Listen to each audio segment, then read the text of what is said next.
ए निकी, मम्मीला जरा मिक्सर लावून दे बरं. पप्पा, मी मिक्सर लावत नाही हो.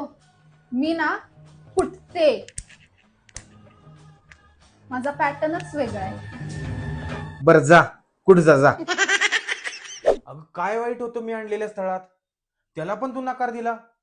प्रत्येक स्थळाला फक्त मीच रिजेक्ट करणार पप्पा.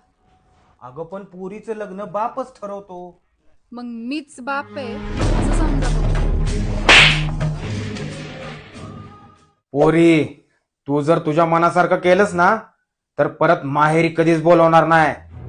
अगं जरा ऐक त्यांचं. थांब मम्मी. पप्पा, हो पप्पा, तुमचीच औलाद आहे. तुम्ही जरी बोलवलं नाही ना तरी बी मी येणार. आणि मी एकटी येत नसती, जोडी नाही येणार, नवऱ्या सकट